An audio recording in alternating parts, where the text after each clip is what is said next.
Good evening, everyone.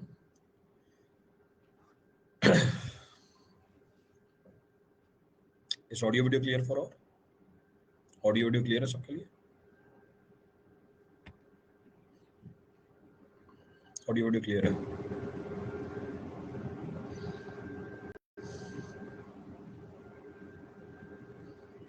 The last class we were discussing about. Last class में क्या discuss कर रहे थे? मेरे ख्याल से स्टोन चल रहा था.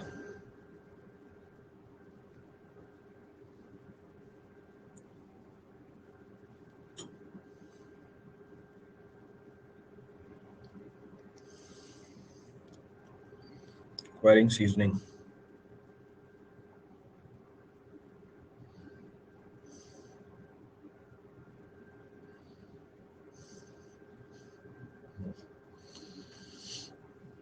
Acquiring seasoning हो गया था. क्या बचा था? Complete हो गए थे ये. Then durability of stone start किया था. Durability के टेस्ट करवाने थे. अच्छा. So the last class we were discussing about stones. Stones के बारे में बात कर रहे थे. Stones के बारे में हमने बात की. We have talked about stones. We have talked about rocks. We have talked about classification of stones. Classification of stones के बाद हमने बात करी थी properties of a good stone. Then we have talked about quarrying. Then we have talked about seasoning and dressing. Quarrying हो गया, seasoning हो गया, dressing हो गया. Last point of discussion हमारा durability of stone था. Durability क्यों important है वो आपको बता दिया था. अब durability को check करने के जो test थे वो discuss करने थे. That is to be discussed. तो वो डिस्कस करना था. वो टेस्ट बताता हूँ. मेरे ख्याल से स्टेटमेंट भी लिख दी थी कल हमने कि durability of the stone can be found by the following test. तो क्या क्या टेस्ट इन्वॉल्व है उसकी जानकारी होनी चाहिए आपके पास. The first of the test available is known as Smith test. I discuss the entire test. वो नाम ही पूछेगा आपसे कि स्टोन की ड्यूरेबिलिटी कैसे पता की जाती है. How to find the durability of the stone. So first of the test available to find the durability of the stone is known as Smith test. पहला टेस्ट जो अवेलेबल है स्टोन की ड्यूरेबिलिटी निकालने के लिए उसको हम स्मिथ टेस्ट बोलते हैं. करते क्या इस टेस्ट के अंदर? What do we do in this test? इस टेस्ट में जो स्टोन होता है या जो फ्रेशली क्वेरिड स्टोन होता है उसको हम ब्रेक करते हैं स्मॉल पार्टिकल्स के अंदर या स्मॉल चिपिंग्स के अंदर. तो इस टेस्ट में जो भी फ्रेशली क्वेरिड स्टोन है जिसकी क्वेरी आपने अभी तक करी है नहीं, जिसको अभी भी आपने एक्सकैवेट करके निकाला हुआ है क्वेरी से, उसको हम ब्रेक डाउन कर देते हैं स्मॉल चिपिंग्स के अंदर approximately two the size of the aggregate. उन चिपिंग्स को उठाते हैं और एक ग्लास में रख देते हैं. ग्लास में भरा जाता है पानी. पानी कितना भरा जाता है? पानी भरा जाता है 1/3. तो the water which is to be filled is 1/3 of the. जो भी आपने ग्लास का वॉल्यूम ले रखा है उसमें 1/3 क्या भर दोगे आप? पानी भर दोगे. तो अगर 200 ml का उठा रखा है तो 200 ml इंटू 1/3 इतना पानी आप भर दोगे. Next, if the water becomes slightly cloudy, जो आपके स्टोन्स की चिपिंग है वो डालने के बाद अगर वाटर आपका स्लाइटली क्लाउडी हो जाता है इसका मतलब stone is good and durable. तो स्टोन आपका गुड और ड्यूरेबल है. But if the water becomes dirty, अगर आपका वाटर डर्टी हो जाता है it indicates that the stone contains what? That stone contains too much of the mud. इसका मतलब उसकी ड्यूरेबिलिटी क्या है? कंपैरेटिवली कम है. It means it's durability is comparatively less. तो ये पहला टेस्ट है हमारा स्मिथ टेस्ट. इसकी अगर रियल पिक्चर मिल जाती तो शो कर देना. Share the real picture of this. So first of the test available is known as Smith test. Picture निकालो जब तक मैं इसकी जानकारी लिख देता हूँ. So we can say in this test,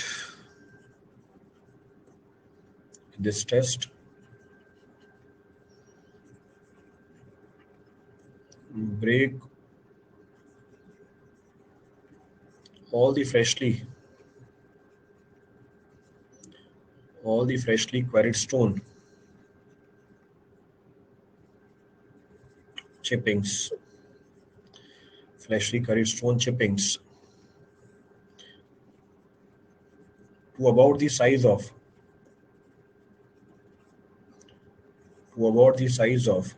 aggregate, to about the size of the aggregate, and put them in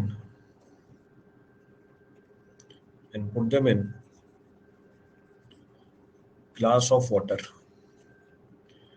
and put them in glass of water which is 1/3 full, which is 1/3 full.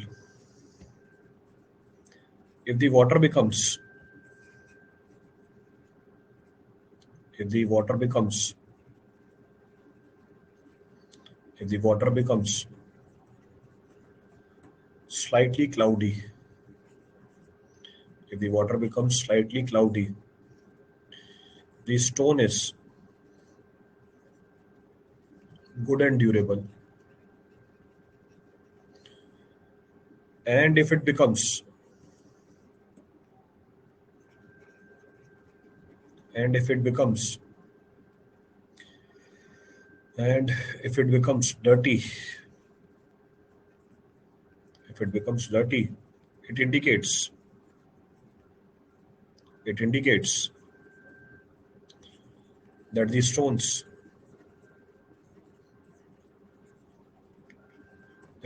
contains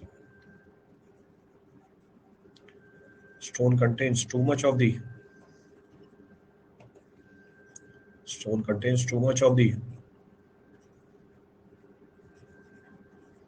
earthy material.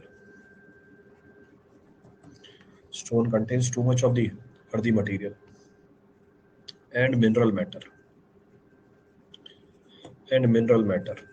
ये पहला test आ गया हमारा.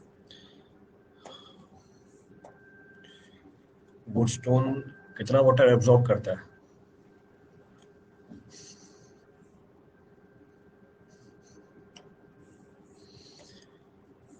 क्या भेजा है भाई? ये भाई पारस क्या फोटो भेज रहे हो भाई? ये टेस्ट की फोटो मांग रहा था मैं.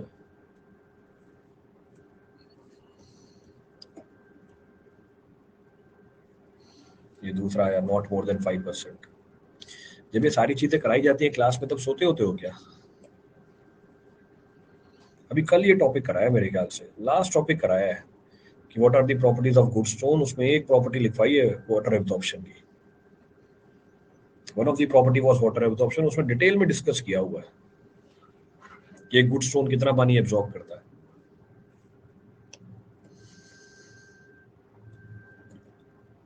मतलब कल की क्लास में कराया और आज भूल जाते हैं.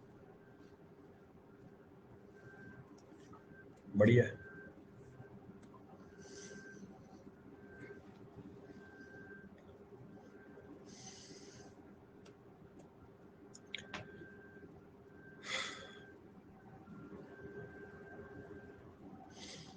नोट करो टेस्ट को, फिर आगे चले.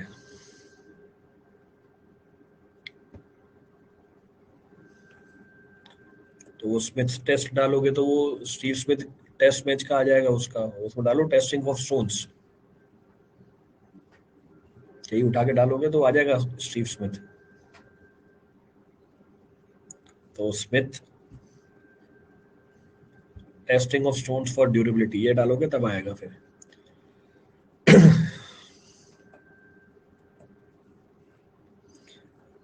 next of the test available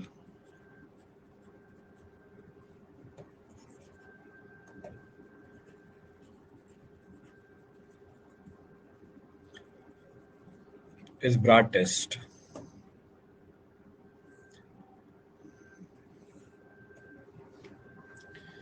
So next of the test available is termed as Brad test. अगला जो टेस्ट अवेलेबल है हमारे पास स्टोन की ड्यूरेबिलिटी निकालने के लिए, उसको हम ब्राड टेस्ट बोलते हैं. अब ब्राड टेस्ट को परफॉर्म किया जाता है.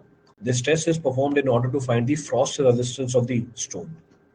हम ये टेस्ट परफॉर्म करते हैं स्टोन की फ्रॉस्ट रेजिस्टेंस निकालने के लिए. और ये फ्रॉस्ट एक्शन मैंने आपको बता रखा है सीमेंट के अंदर. I have talked about this property in cement. कहाँ बताया था? ये C3H के अंदर बताया था कि C3H के अगर प्रोपोर्शन बढ़ा दोगे रेजिस्टेंस अगेंस्ट फ्रॉस्ट एक्शन बढ़ जाएगा. फ्रॉस्ट एक्शन मतलब फ्रीजिंग एंड थॉइंग के अगेंस्ट रेजिस्टेंस बढ़ जाएगी. तो ये ब्राड टेस्ट परफॉर्म किया जाता है स्टोन की फ्रॉस्ट रेजिस्टेंस पता करने के लिए. करते क्या है इसके अंदर? In this we take few small pieces of the freshly quarried stone. जो भी फ्रेशली क्वेरीड स्टोन है उसको हम कलेक्ट करते हैं और उसको हम इमर्स कर देते हैं. पिछले केस में पानी था, इस बार बॉइलिंग सॉल्यूशन है सल्फेट ऑफ सोडा का. तो उसमें सोडियम सल्फेट का सॉल्यूशन लेते हैं, उसको बॉईल करते हैं और उसके अंदर स्टोन को डाल देते हैं. क्लियर है चीज? स्टोन को इसमें से हटा दिया जाता है. Stone is remove from the solution. Stone को हटाया सॉल्यूशन से और उसको हम छोड़ देते हैं कुछ दिनों के लिए. It is being kept as it is for few days. इसके बाद इसका वेट निकाला जाता है. After that the weight of the stone is being measured. अगर आपके स्टोन के वेट के अंदर रिडक्शन आया, इसका मतलब क्या हुआ? अगर हमारे स्टोन के वेट के अंदर रिडक्शन आ गई, इसका मतलब क्या हुआ? इसकी resistance against cross section comparatively come, its resistance against cross section is comparatively less. तो ये दूसरा टेस्ट बन जाता है स्टोन की ड्यूरेबिलिटी निकालने के लिए। जगह है यहाँ पे, एक लाइन लिख देता हूँ यहाँ पे। So we'll say this test is performed this test is performed for this test is performed for finding the frost resistance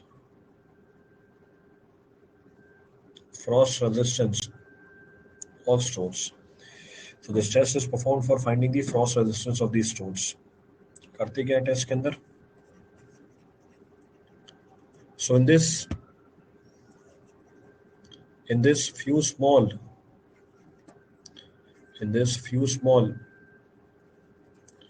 pieces of freshly quarried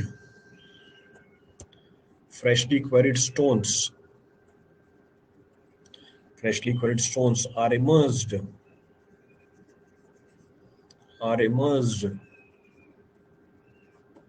in boiling solution of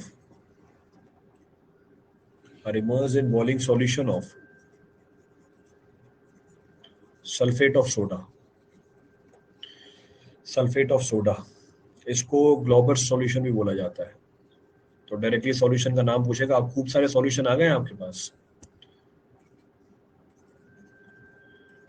so Glauber salt solution, जैसे example मैं लेके चलूं, timber में हमने बात करी थी बीथल्स process की, टिम्बर में हमने बात करी थी सर एबल्स प्रोसेस की। In timber also we have talked about sir Abel's process. उसी तरीके से दे देगा आपको ग्लोबर सॉल्यूशन। तो डिसम्बर्स एक और बता रखा है आपको, एक और क्या बता रखा है? एक बता रखा है सोडियम सिलिकेट को बोल देते हैं वाटर ग्लास।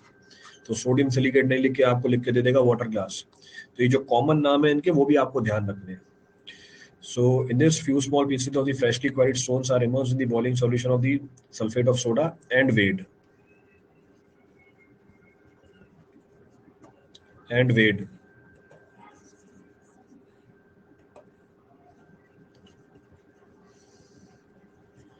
और उसका वेट निकाल लेते हैं।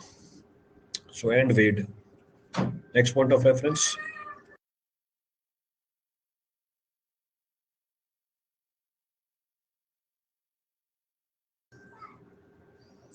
These are then removed and kept in. These are then removed and kept in suspension. And kept in suspension. And kept in suspension for few days. And kept in suspension for few days. And weighed again. And weighed again. The loss of weight indicates the loss of weight indicates the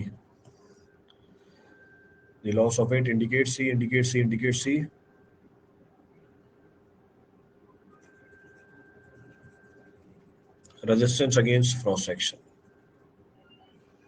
again इसकी real picture मिल जाती तो share कर देना।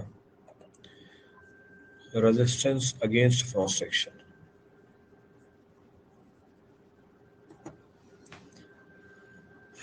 तो ये दो test available है जो स्टोन की ड्यूरेबिलिटी निकालने के लिए यूज किए जाते हैं प्रीडोमिनेंटली।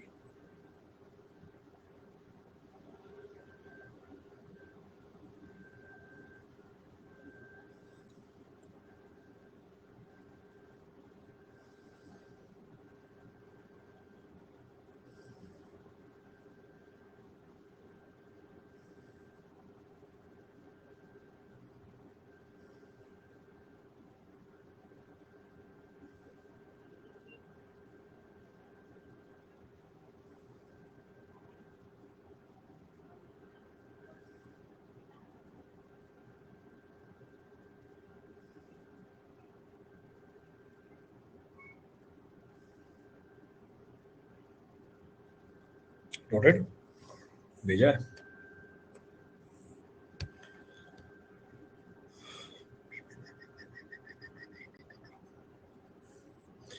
बेटा ये तो स्ट्रेंथ टेस्ट, हार्डनेस टेस्ट ये भेज दिए आपने, ड्यूरेबिलिटी के टेस्ट चाहिए थे ना।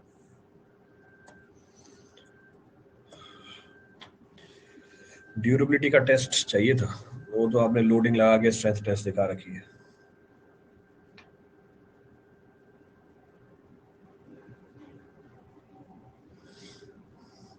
ठीक है, छोड़ दो, पिक्चर दिख जाती है तो कंपैरेटिवली बेटर रहता है।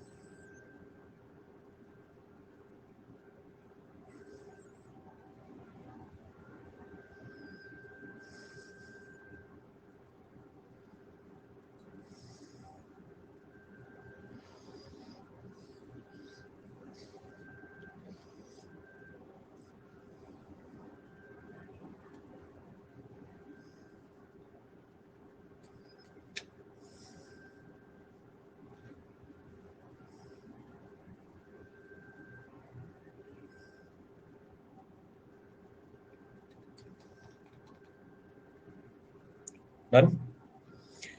तो ये भी एक कैटेगरी खत्म होती है हमारे स्टोन्स के अंदर।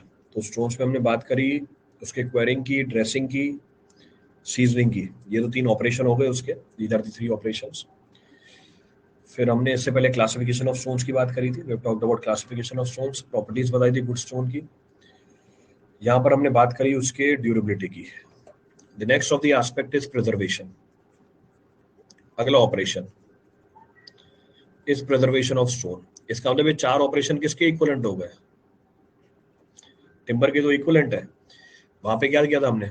वहां पे हमने बात करी थी felling of tree, then seasoning of timber, then conversion of timber, finally preservation of timber. यहाँ पर हमने बात करी क्वेरी की। क्वेरी करने के बाद क्या करोगे आप उसकी? क्वेरी करने के बाद आप उसकी ड्रेसिंग कर दोगे, ड्रेसिंग करने के बाद आप सीजनिंग करोगे, सीजनिंग करने के बाद क्या कर दोगे? प्रिजर्वेशन कर दोगे। एक बार मिसिंग हो गया, प्रिजर्वेशन ऑफ स्टोन्स।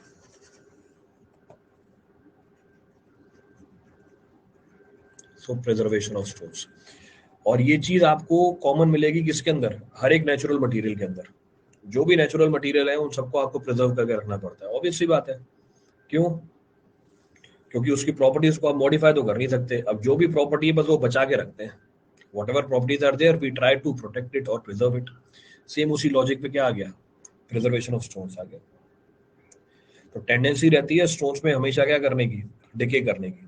तो वो प्रोसेस जिसमें हम स्टोन के डिके को रोके, इसको हम क्या बोल देंगे? वो प्रोसेस जिसमें हम स्टोन के डिके को रोके, इसको हम क्या बोल देंगे? प्रिजर्वेशन बोल देंगे। कैसे करते हैं प्रिजर्वेशन? बहुत सारे तरीके हैं, there are several methods available. जैसे पीछे बताया था आपको टिम्बर के अंदर, यहाँ पर भी है, तो कोई ना कोई केमिकल लगा देते हैं उसके ऊपर। तो सम और the other chemical is applied. अब यहाँ पर केमिकल कौन कौन से लगते हैं? यहाँ पर आप अप्लाई कर सकते हो लिंसीड ऑयल, यहाँ पर आप अप्लाई कर सकते हो पेंट, यहाँ पर आप अप्लाई कर सकते हो पैराफिन वैक्स। तो वैक्स की एक लेयर चढ़ा देते हैं उसको प्रिजर्व करने के लिए। तो फिर से वो प्रिजर्वेटिव ध्यान रखने हैं। तो कौन कौन से प्रिजर्वेटिव थे हमारे टिम्बर के अंदर? खूब सारे प्रिजर्वेटिव बनाए थे। वहां पे था हमारे पास क्रियोसोट ऑयल था, एएसयू ट्रीटमेंट था, सोलिग्नम पेंट था, ऑयल पेंट था, कोल टार था। तो several preservatives are there. Same कहानी यहाँ पर है, वो केमिकल्स ध्यान रखने हैं आपको। You to take proper care of the chemicals. तो कोई ना कोई एक सवाल बनाएगा, 4 ऑप्शन देगा, उसमें से पूछ लेगा कौन सा प्रिजर्वेटिव यूज होता है स्टोन्स के लिए। So preservation of stones.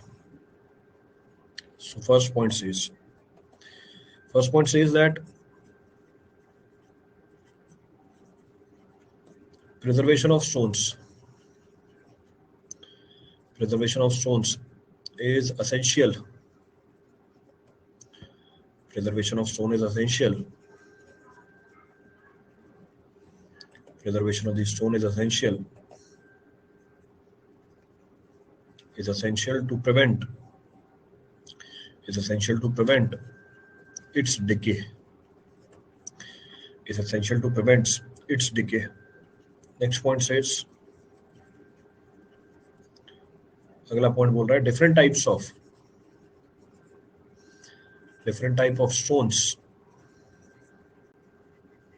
different type of stones requires, different type of stones requires different treatment for its preservation.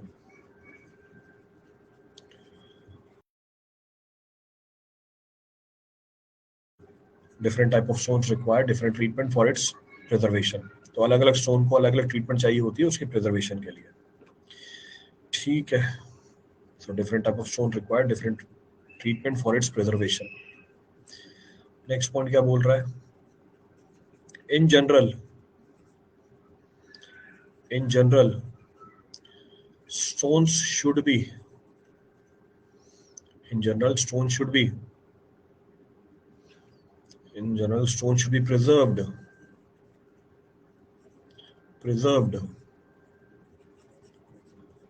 by application of layer of paraffin, linseed oil,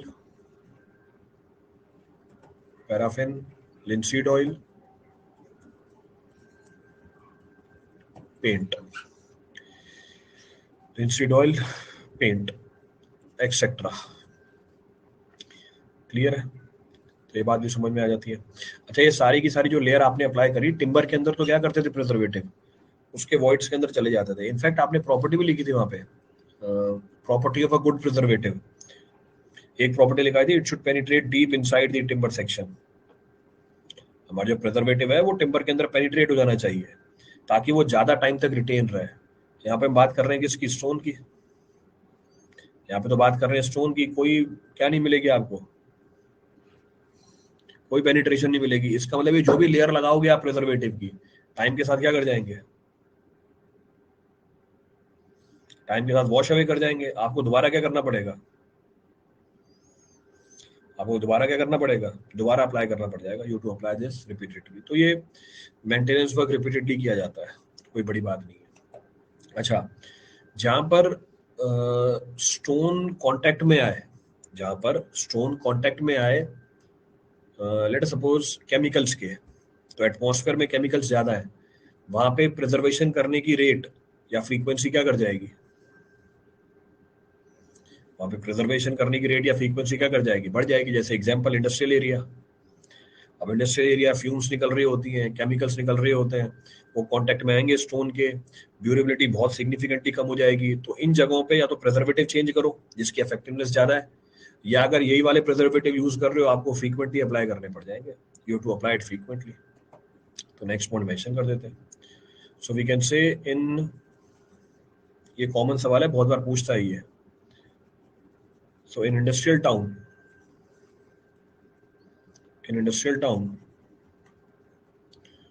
stones are preserved.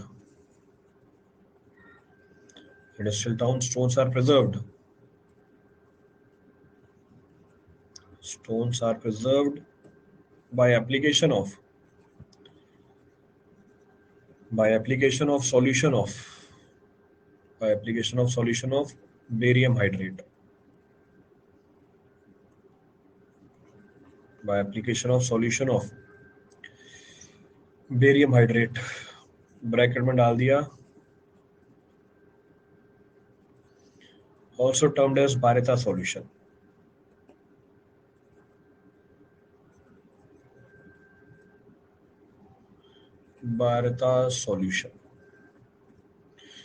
So industrial town stones are preserved by the application of the solution of barium hydrate.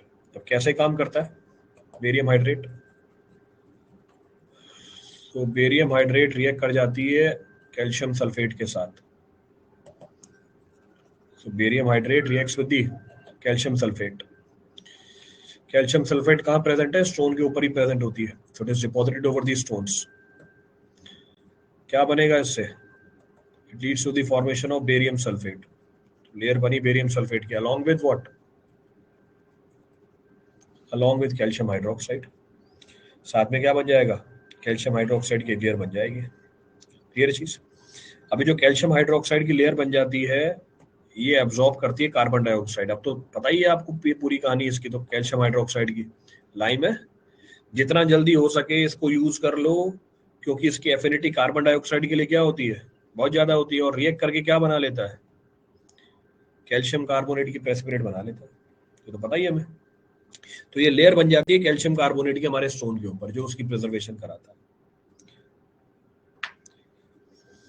तो industrial town के अंदर हम preservation करते हैं by the application of solution of barium hydrate. तो उसकी mechanism बता दी। तो ये सारे प्रिजर्वेटिव है, all these are the preservatives.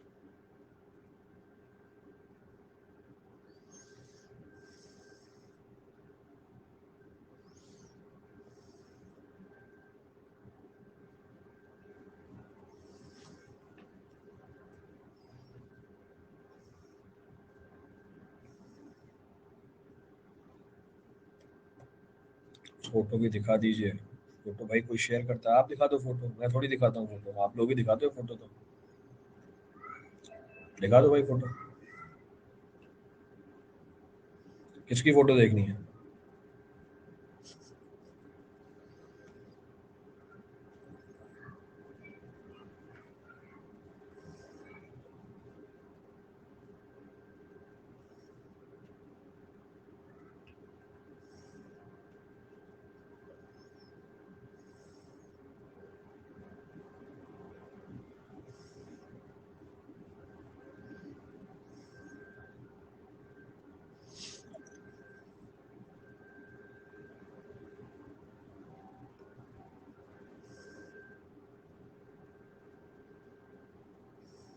Note कर लिया सबने?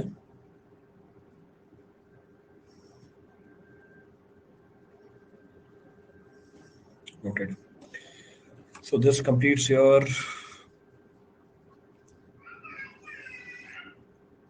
प्रिजर्वेशन। अब लास्ट टॉपिक बचता है आपके स्टोन्स का। The last of the topic of the stone, again expect one problem from this. एक सवाल तो आपको उसमें से जरूर मिलेगा। Technically termed as artificial stone. Technically termed as artificial stone. अभी तक जिसकी हम बात कर रहे थे कौन से स्टोन थे? जो भी स्टोन्स की हम बात कर रहे थे वो सारे नेचुरल थे। अब हम बात करेंगे आर्टिफिशियल स्टोन्स की। अब सवाल ये, आर्टिफिशियल स्टोन पिक्चर में क्यों है? ये आर्टिफिशियल स्टोन इसलिए पिक्चर में आया है क्योंकि हर जगह नेचुरल स्टोन अवेलेबल नहीं है। Everywhere the natural stone is not available. क्या फोटो भेजी है भाई? So everywhere the natural stone is not available. और जहां वो अवेलेबल नहीं है वहां पर हम क्या करेंगे? वहां उसको ट्रांसपोर्ट करके लेके जाएंगे। ट्रांसपोर्टेशन की कॉस्ट बहुत ज्यादा है। Cost of transportation is huge, क्योंकि ट्रांसपोर्टेशन की कॉस्ट डिपेंडेंट होती है वेट के ऊपर। इनकी स्पेसिफिक ग्रेविटी बताइए आपको, 2.7 के आसपास स्पेसिफिक ग्रेविटी है ये। तो जिन जगहों पे ड्यूरेबल स्टोन अवेलेबल नहीं होता, उन जगहों पे हम किसको यूज कर लेते हैं? आर्टिफिशियल स्टोन को यूज कर लेते हैं। तो कोई ना कोई एक आर्टिफिशियल स्टोन जरूर पूछता है। ही विल आस्क सम और द अदर आर्टिफिशियल स्टोन। और हाँ, आर्टिफिशियल स्टोन की पिक्चर्स आप दिखा सकते हो, आसानी से मिल जाएंगे आपको, कोई बड़ी बात नहीं है। तो अगला टॉपिक हमारा बन जाता है आर्टिफिशियल स्टोन का। ईएस में तो हर बार आता ही है आर्टिफिशियल स्टोन्स के बारे में। तो पहला पॉइंट हम क्या बोल सकते हैं? पहला पॉइंट हम ये बोल सकते हैं, the first point says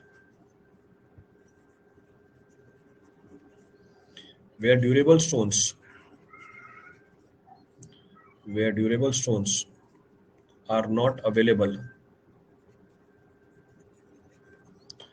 where durable stones are not available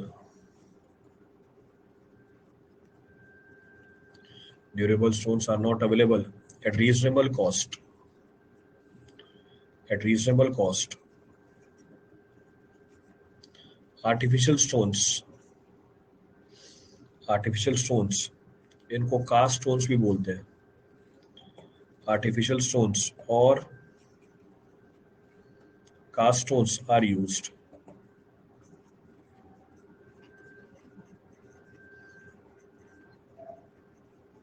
और cast stones are use. Artificial stone भी यूज कर सकते हो या कास्ट स्टोन भी यूज कर सकते हो।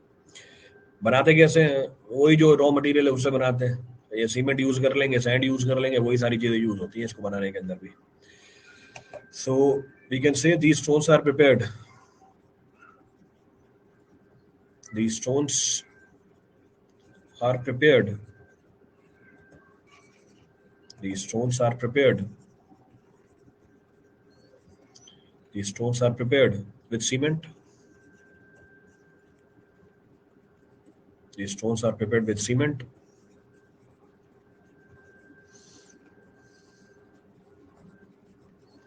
natural aggregate. So natural aggregate, sand, etcetera, यही सारी चीजें मिली होती है। काय की फोटो भेज रहे हो? अभी मंगाऊंगा मैं, जब जो स्टोन में मेंशन करूंगा उसकी फोटो भेजना।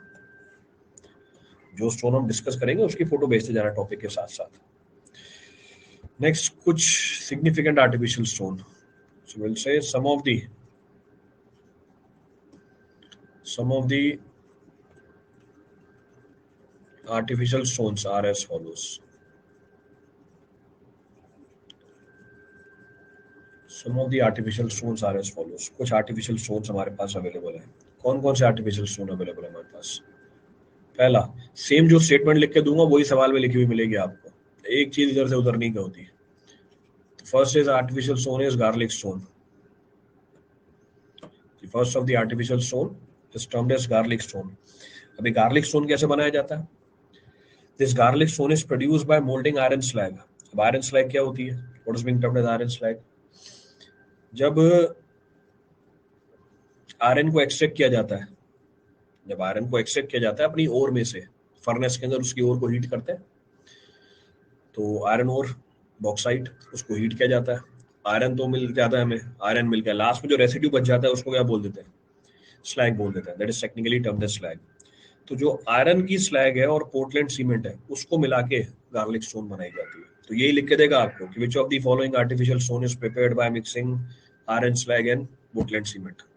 That is termed as garlic stone. अब गार्लिक स्टोन की पिक्चर निकाल देना, दिखने में कैसा लगता है। So we will say it is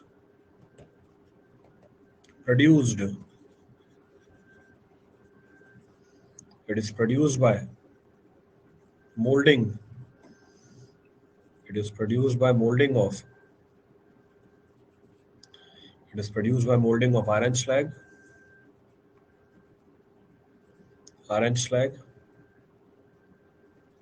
and Portland cement.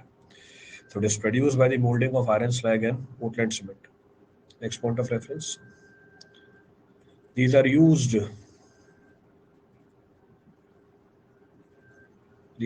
as surface drains or used in surface drains.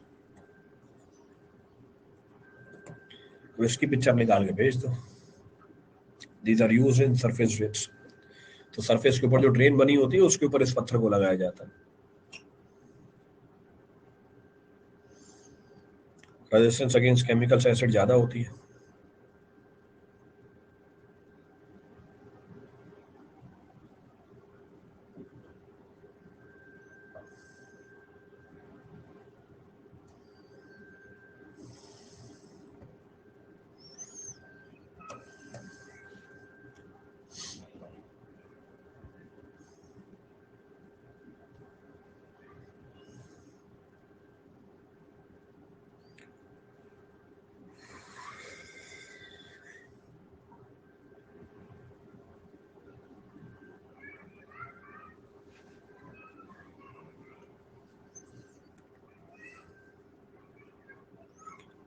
भेजी पिक्चर किसी ने? जल्दी भेजो, खत्म करें इस टॉपिक को, फिर अगला स्टार्ट करें।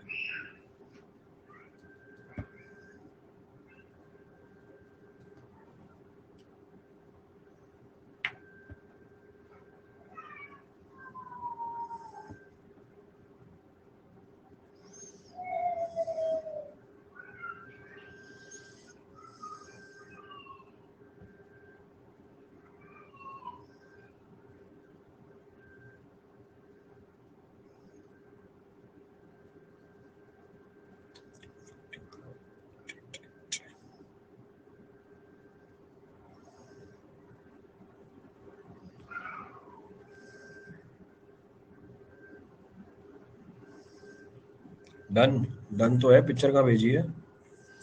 अब भेजेंगे नहीं, पहले पता नहीं कौन कौन सी फोटो उठा के भेज देती। चलो नहीं भेज रहे तो आगे बढ़ते हैं। बैठे हुए हैं, वेट कर रहे हैं, कोई और फोटो भेजेगा फिर हमें दिखाई जाएगी। Next of the artificial stone is, अगली आर्टिफिशियल स्टोन है हमारे पास कंक्रीट ब्लॉक। बहुत ही कॉमन है, सबने ऑब्जर्व भी कर रखा होगा या देख भी रखा होगा। आज के टाइम पे बहुत रेडिली यूज होता है concrete block. In today's time it is readily used. Brick को भी रिप्लेस कर रहा है कंक्रीट के block. It is also replacing the bricks also. क्या होते हैं concrete block? Cast in situ भी होते हैं और प्री कास्ट भी होते हैं। कास्ट इन सीटू भी होते हैं और प्री कास्ट भी होते हैं। They are both cast in situ and precast. These are use for where? कहाँ पर यूज कर सकते हो? सीढ़ियाँ बनाने में यूज कर सकते हो, खिड़की दरवाजे के ऊपर प्रोवाइड कर सकते हैं। तो खिड़की दरवाजे के ऊपर सपोर्ट देना पड़ता है। Prior to the construction of the masonry wall there we provide this concrete block. बाकी किससे बनता है? बनाने की जरूरत है ही नहीं, तो प्लेन सीमेंट कॉन्क्रीट है। So this plane cement concrete.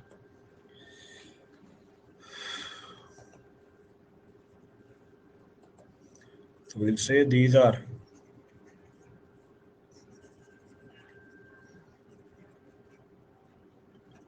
cast in site. These are cast in site in the construction of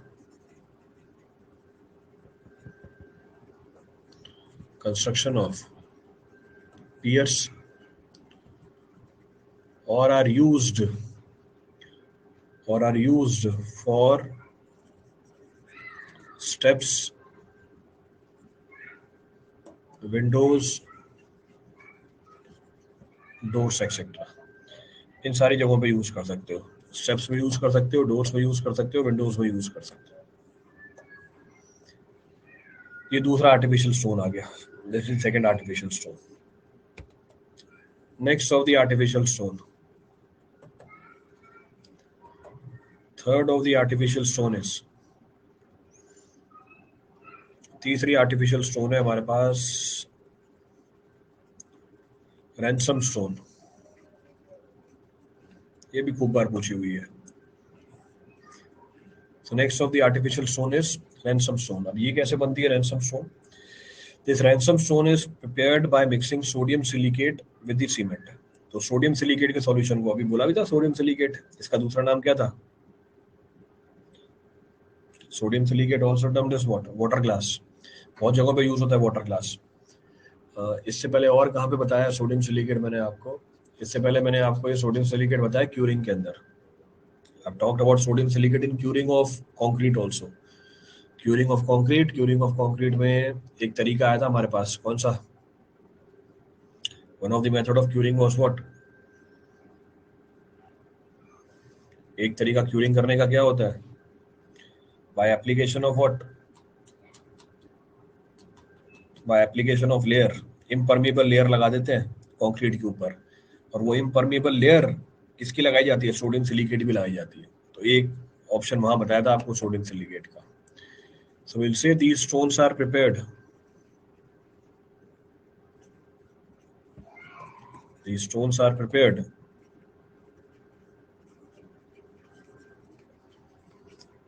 are prepared by mixing. These stones are prepared by mixing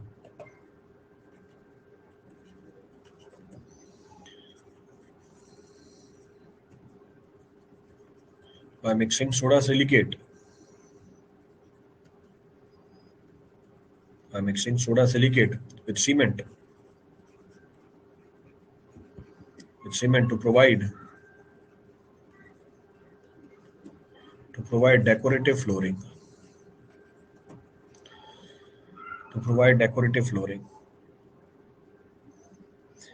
Next, it is also termed as chemical stone.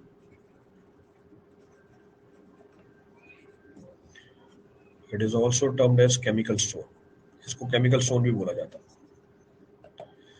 So it is also termed as chemical stones. ये इसका दूसरा नाम आ गया ransom stone का।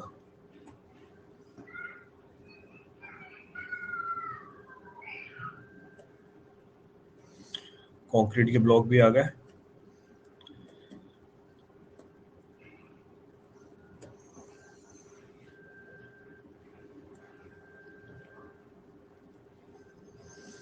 So picture of concrete block is being shared.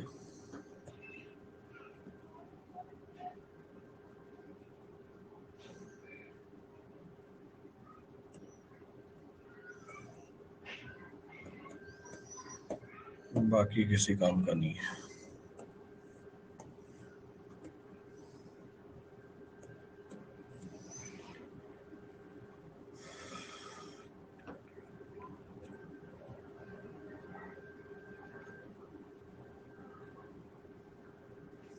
Back slide, back slide.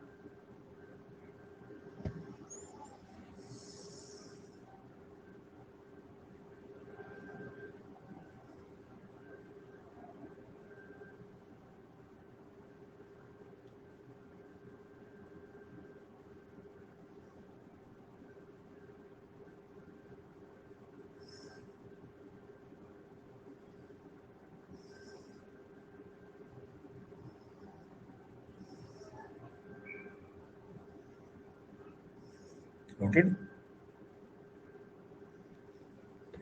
Noted. Ransom store हो गया, ransom store हो गया। Next is artificial marble, next is artificial marble, next is artificial marble. Use कर सकते हैं इसको भी, इनफैक्ट आज के टाइम पे ये यूज होता है। आर्टिफिशियल मार्बल दिखता है आपको मार्बल की तरह ही है, कॉस्टिंग कंपैरेटिवली कम होती है, इनफैक्ट शाइन उससे ज्यादा भी होती है, कॉस्ट भी कंपैरेटिवली निकल के आ जाती है। ये कास्ट इन सीटू भी हो सकता है, आप इसकी कास्टिंग साइड पे भी कर सकते हो, और प्री कास्ट भी हो सकता है। बना हुआ किससे होता है? सीमेंट से बना हुआ होता है। तो पोर्टलैंड जिप्सम सीमेंट से बनाया जाता है इसको। तो पोर्टलैंड जिप्सम सीमेंट और सैंड की मदद से, so we can say it is made up of, so it is made of Portland gypsum cement and sand. Portland gypsum cement and sand. Next.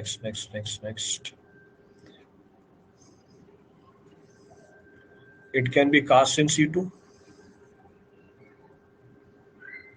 It can be cast in situ or precast. It can be cast in situ or precast. ये cast in situ भी हो सकती है, precast भी हो सकती है। Picture भेजिए एक।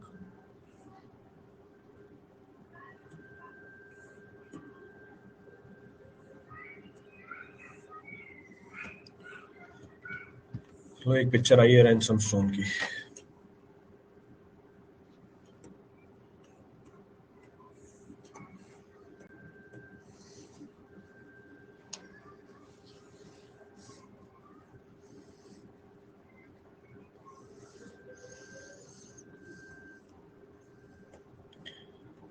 कौन सा नंबर था? डी। नेक्स्ट हमारे पास ऑप्शन अवेलेबल है, next of the option available for artificial stone is imperial stone. अगला जो ऑप्शन अवेलेबल है इंपीरियल स्टोन, रैंसम स्टोन की जैसा ही होता है थोड़ा बहुत। तो अगला जो ऑप्शन अवेलेबल है वो हमारे पास क्या है? Imperial stone. अब इंपीरियल स्टोन कैसे बनाते हैं? ग्रेनाइट को क्रश किया जाता है और मिक्स कर देते हैं पोर्टलैंड सीमेंट के साथ। ग्रेनाइट को क्रश करते हैं और मिक्स कर देते हैं किसके साथ? पोर्टलैंड सीमेंट के साथ। The stone is technically termed as imperial stone. So we can say these are prepared. These are prepared. These are prepared by mixing the. These are prepared by mixing the. By mixing the finely crushed. These are prepared by mixing the finely crushed granite. Finely crushed granite with Portland cement. So these are prepared by mixing the finely crushed granite with Portland cement. Next point of reference. It is very similar to that of. It is very similar to that of Victoria Stone. यानी अब Victoria stone भी बताना पड़ेगा। So it is very similar to that of the Victoria Stone. तो Victoria stone भी कैसे बनाते हैं? जो ग्रेनाइट होता है उसको क्रश कर दिया जाता है, जो ग्रेनाइट होता है उसको क्रश कर दिया जाता है और उसको इमर्स कर देते हैं in the solution of sodium silicate. तो ग्रेनाइट को क्रश किया, उसको इमर्स कर दिया किसके अंदर, सॉल्यूशन ऑफ सोडियम सिलिकेट के अंदर, ताकि उसकी हार्डनेस बढ़ जाए, so that its hardness increases. दिखने में इंपीरियल स्टोन की तरह ही होगा, it will appear like imperial stone only, imperial stone. देखते हैं,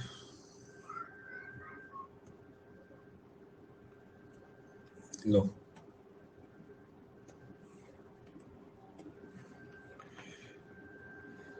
this is the imperial stone.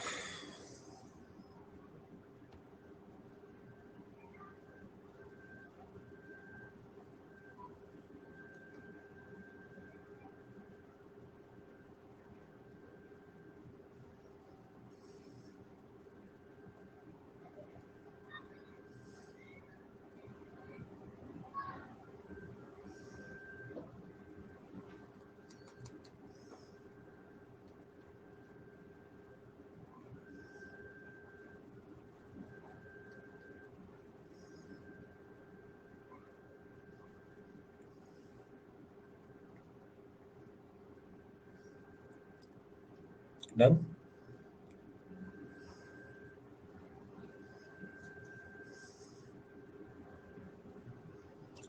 Done. Next इसके साथ विक्टोरिया स्टोन मेंशन कर सकते हैं। विक्टोरिया स्टोन सेम ग्रेनाइट से बनता है ये भी, it is also prepared from granite only. So will से these are granite pieces, these are granite pieces, these are granite pieces, these are granite pieces with surface hardened by, with surface hardened by keeping it immersed, keeping it immersed in soda silicate, soda silicate for few months, for few months। यहाँ पर भी mention कर सकते हैं, it is similar to that of imperial stone. तो दोनों को एक साथ ही मेंशन करा रखा है ऊपर नीचे। तो Victoria stone is very similar to that of the imperial stone. दिखा देना विक्टोरिया स्टोन की अगर पिक्चर हो तो।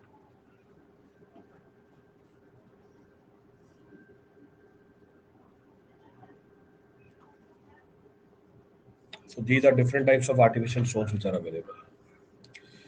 तो ब्रिक का जो पार्टनर था वो कंप्लीट हो गया। अब तो कंक्रीट हो गई हमारी, मोटार हो गया, एग्रीगेट हो गया, एडमिक्सचर कर लिया, वाटर कर लिया है, सीमेंट कर लिया हमने। सीमेंट के बाद टिम्बर हो गई है, ब्रिक्स हो गई है। So timber and bricks is completed। Now we have done with the stones also।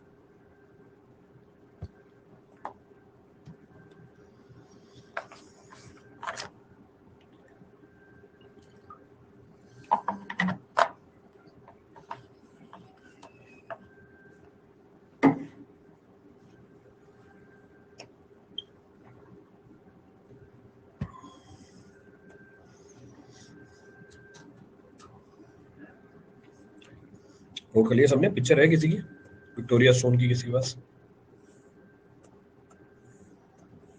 somebody shared the picture of Victoria Stone?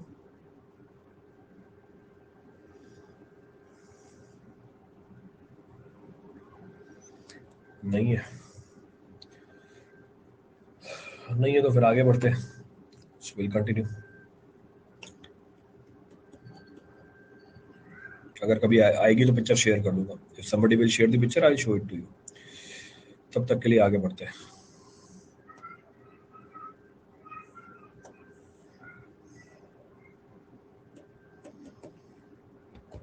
Next of the material under consideration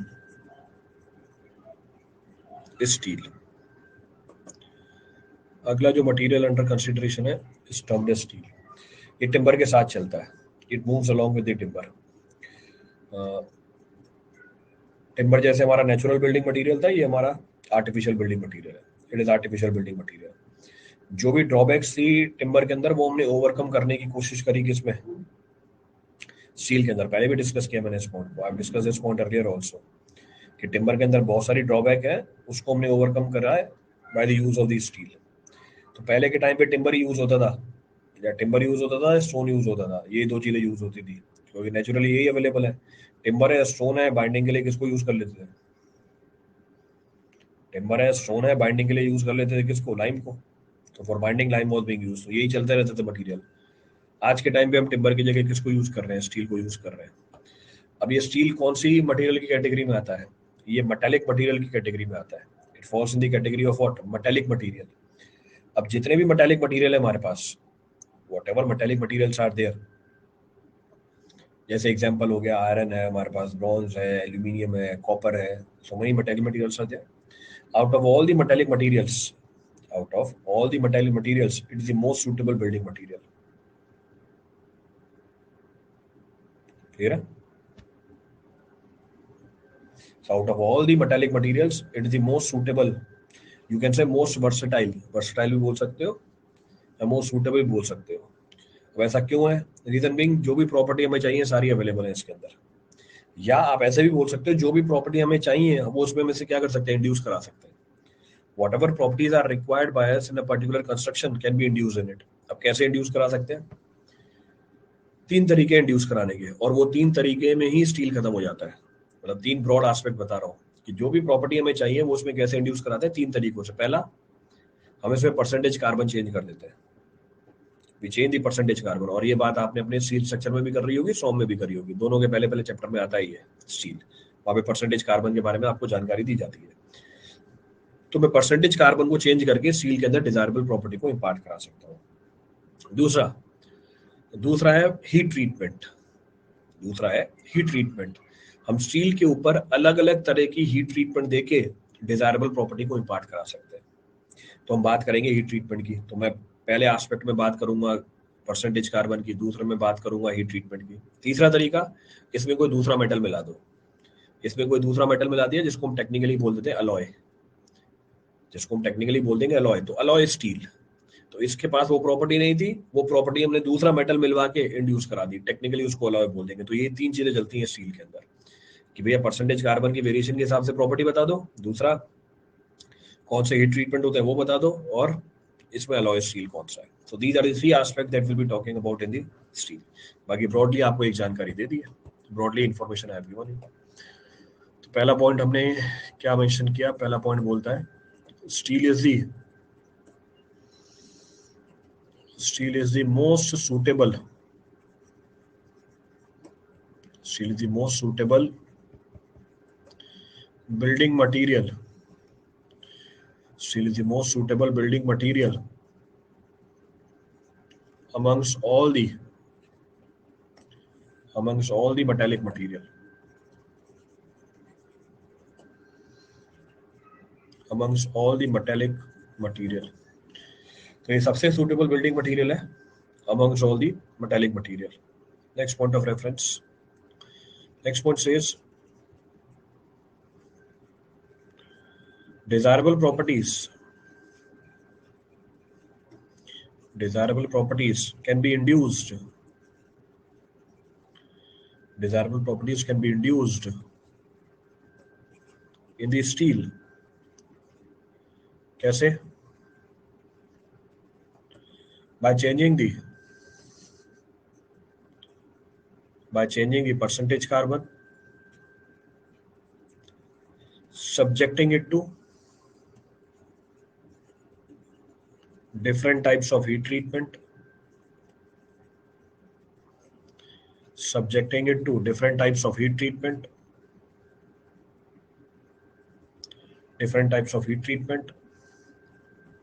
and by use of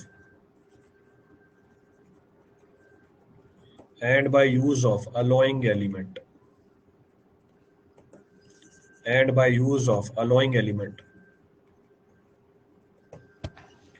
किसका use करके? Allowing element का use करके। तीन तरीके हमारे पास, these are three methods which are available.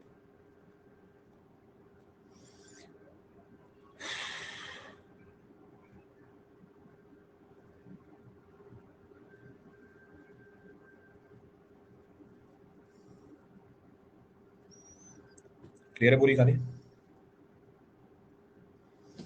तीन aspects के ऊपर बात की जाती है। These are the three aspects which are to be analyzed. काय की फोटो भेजिए अब खत्म टॉपिक, अब क्या भेज रहे हो? आर्टिफिशियल मार्बल,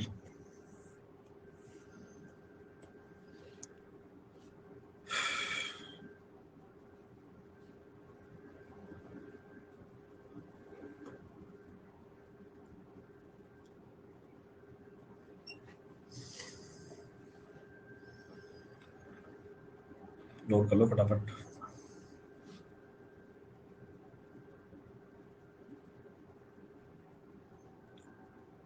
डन डन है। अब पहला एस्पेक्ट उठाते हैं। Will refer the first aspect. पहला एस्पेक्ट क्या है इसका? परसेंटेज कार्बन का है। तो पहला एस्पेक्ट है परसेंटेज कार्बन का, first point of reference. So we'll say on the basis of the we'll say on the basis of the we'll say on the basis of the on the basis of the carbon content on the basis of the carbon content steel can be classified as follows. सबसे common सवाल है ये steel में से, classified as follows, क्योंकि काफी जगहों पे ओवरलैप हो जाता है। Steel can be classified as follows. अब परसेंटेज कार्बन पे कैसे क्लासिफाइड है? Type of steel, then percentage carbon. तो एक तरफ है टाइप ऑफ स्टील, दूसरी तरफ है हमारे पास परसेंटेज कार्बन। कौन कौन सा स्टील अवेलेबल है? We have dead mild steel, then we have mild steel, then we have medium carbon steel, and finally we have high carbon steel. This is the classification of the steel on the basis of percentage carbon. Dead mild steel percentage carbon 0.15 से कम। Mild steel percentage carbon vary करता है 0.15 से लेके 0.3 के बीच में। Medium carbon steel very करता है 0.3 से लेके 0.8 के बीच में। हाई कार्बन 1 से लेके 1.5 के बीच में। तो ये टाइप ऑफ स्टील आ गया हमारे परसेंटेज कार्बन के बिहाफ पे, on the basis of the percentage carbon. बाकी इन जनरल अगर हम बात करें, डिटेल में तो डिस्कस करूंगा इसके बारे में, जनरल बात करें, जैसे जैसे परसेंटेज कार्बन बढ़ाते हैं क्या होता है? As the keep on increasing the percentage carbon, कौन कौन सी प्रॉपर्टी में चेंज आता है स्टील की? जैसे जैसे हम परसेंटेज कार्बन बढ़ाएंगे, व्हाट विल हैपन? जैसे जैसे परसेंटेज कार्बन बढ़ाओगे डक्टिलिटी कम होती चली जाएगी, डक्टिलिटी विल डिक्रीज। तो अगर डक्टिलिटी कम हो रही है इसका मतलब ब्रिटलनेस बढ़ रही है। सेकंड, स्ट्रेंथ बढ़ती चली जाएगी, स्ट्रेंथ विल इंक्रीज। उसकी टफनेस बढ़ती चली जाएगी, इट्स टफनेस विल इंक्रीज। तो as the percentage carbon will increase, उसकी स्ट्रेंथ बढ़ जाती है, टफनेस बढ़ जाती है, हार्डनेस बढ़ जाती है, पर डक्टिलिटी कम हो जाती है। That property is taken away from the steel, ये प्रॉपर्टी छिन जाती है उसके साथ। तो ये प्रॉपर्टी लिंक्ड है किसमें? परसेंटेज कार्बन के साथ। This is linked with the percentage carbon. तो डिपेंडिंग अपॉन द रिक्वायरमेंट, कैसी रिक्वायरमेंट है आप इसमें से कोई सा भी एक स्टील यूज कर सकते हो। अब क्योंकि हमने बनाया है तो परसेंटेज कार्बन चेंज करना हमारे कंट्रोल में, we can change the percentage carbon in this.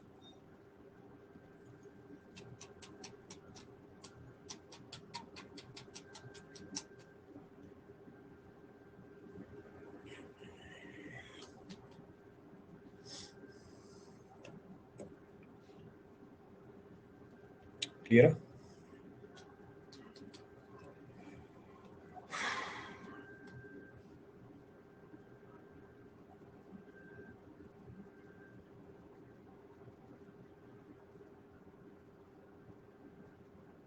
Note कर लिया सबने? Has everybody noted? Toughness decrease होना चाहिए क्योंकि डक्टिलिटी डिक्रीज कर रही है। टफनेस का डक्टिलिटी से क्या लेने देना भैया? It is nothing to do with the ductility, कोई रिलेशनशिप नहीं दोनों के अंदर।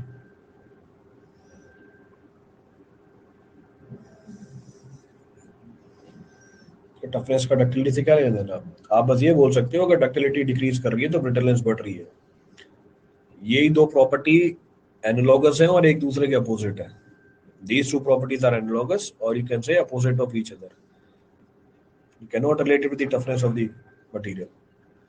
Toughness बस आपको ये बताते हैं ability of the material to resist what, or you can say amount of energy which can be stored in it under impact loading. कितनी एनर्जी वो स्टोर कर सकता है जब आपने उसके ऊपर इम्पैक्ट लगाया, बस यही बताएगा आपको टफनेस। और कोई जानकारी नहीं निकाल के देगा वो आपको।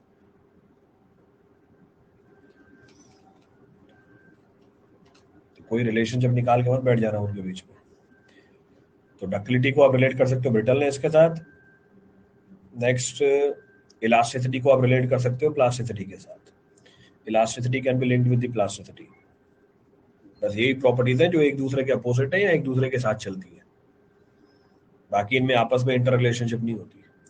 They don't have any inter relationship.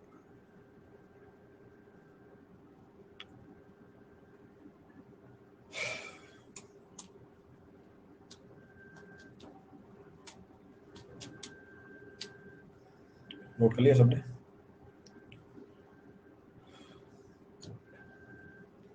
Malleability property का कोई इंपॉर्टेंस नहीं है क्या मटेरियल में?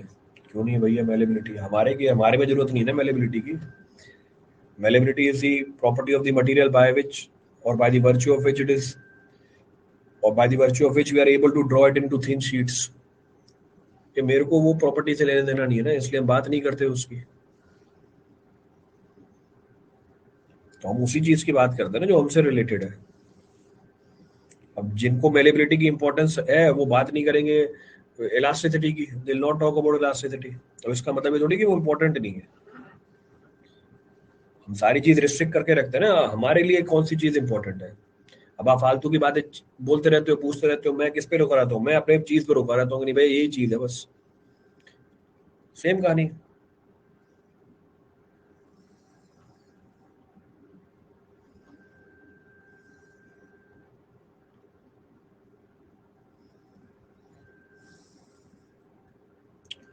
नोट कर लिया सबने?